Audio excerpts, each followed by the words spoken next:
নমস্কার, আমি চন্দ্রানী। দিন যাপনের আরও একটি নতুন ভিডিওতে আপনাদের সকলকে স্বাগত জানাই। সকলকে জানাই মহানবমীর অনেক প্রীতি, শুভেচ্ছা এবং অভিনন্দন। আজকে বানাবো একটা মিষ্টির রেসিপি। মিষ্টিটার নাম হচ্ছে গজা। এটা আমরা অনেকে ছোট গজা হিসাবেও বলে থাকি। আসুন দেখে নেওয়া যাক এই রেসিপিটি। প্রথমে এখানে 1 কেজি মতন ময়দা নিয়ে নিয়েছি, আর ময়দার মধ্যে নুন আর খাবার সোডা দিয়ে নিয়ে ভালো করে মিশিয়ে নিয়েছি। আর এখানে 1 কাপ পরিমাণ তেল দিয়ে নিলাম, আর তেল দিয়ে ভালো করে ময়ন দিয়ে নিতে হবে। একদম পুরো ভালো করে মিশিয়ে হাতের মুঠোর মধ্যে যাতে পাকানো যায় সেরকমভাবে দিয়ে তারপরে জল দিয়ে মেখে আমি ময়দাটাকে প্রায় ঘন্টাখানেক মতন রেস্টে রেখেছিলাম। এবারে বেশ বড় করে একটা লেচি কেটে নিয়ে একটা মোটা মতন একটা রুটি বানিয়ে নিচ্ছি। এইবার মোটা রুটিটাকে আমি এখানে ছুরি দিয়ে একটা মিনিমাম সাইজ করে কেটে নিলাম। এবার এটাকে চৌকো শেপ করে কেটে নেব। আপনারা আপনাদের সুবিধা অনুযায়ী যে কোনো শেপ দিতে পারেন। এইবার এই চৌকো শেপগুলো কেটে নেওয়ার পরে এগুলোকেই আমরা ভেজে নেব। তবে ভাজাটা ভাজতে হবে একদম ঠান্ডা তেলে। এখানে দেখুন আমি কড়াইতে তেল দিয়ে নিয়েছি, কিন্তু তেলটা একেবারেই ঠান্ডা।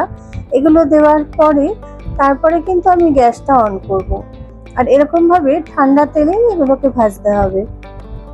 প্রথম ব্যাচে যেগুলো আমি গজা কেটে নিয়েছিলাম সেইগুলো সমস্ত কটাই দিয়ে দিলাম। এবার ঠান্ডা তেলে আস্তে আস্তে ভাজতে হবে। আর অপর দিকে একটা চিনির শিরা বানিয়ে নিচ্ছি। এখানে একটা সসপ্যান বসিয়ে দিয়েছি, আর এখানে 2.5 কাপ মতন আমি চিনি দিলাম। চিনি দিয়ে এবার ওই কাপেরই জল মেপে দিয়ে দিচ্ছি। এখানে প্রায় 3 কাপ মতন জল আমি দিয়ে দিয়েছি। এবার এই চিনির শিরাটা ভালো করে ফুটিয়ে নেব। আর এদিকে এবারে এই গজাগুলোকে একটু উল্টে পাল্টে দিচ্ছি।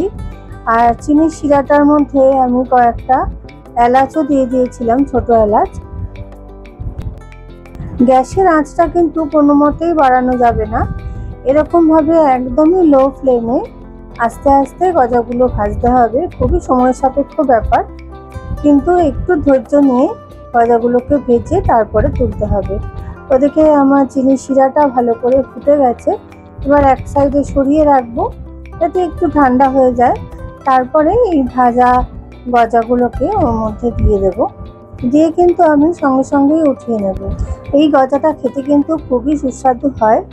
আর এই গজাটা আমাদের বাড়িতে প্রত্যেক বছর দশমীর আগে বানানো হয়। প্রথম ব্যাচের গজা বানানো একদম কমপ্লিট হয়ে গেছে। আমি এখানে প্লেটের মধ্যে সার্ভ করে দিয়েছি। আপনারা এইভাবে বাড়িতে বানিয়ে খাবেন, খুবই ভালো লাগবে খেতে। ভিডিওটা তাহলে আজকে এখানেই শেষ করছি। আজকের এই গজার রেসিপি আপনাদের কেমন লাগলো আমাকে অবশ্যই কমেন্ট করে জানাবেন, এবং ভালো লাগলে লাইক শেয়ার করতে একদমই ভুলবেন না। তাহলে আজকে এই পর্যন্তই। আবারও দেখা হবে পরবর্তী কোনো নতুন ভিডিওতে। ততক্ষণ পর্যন্ত সবাই ভালো থাকবেন, সুস্থ থাকবেন এবং ভালো করে ঠাকুর দর্শন করবেন।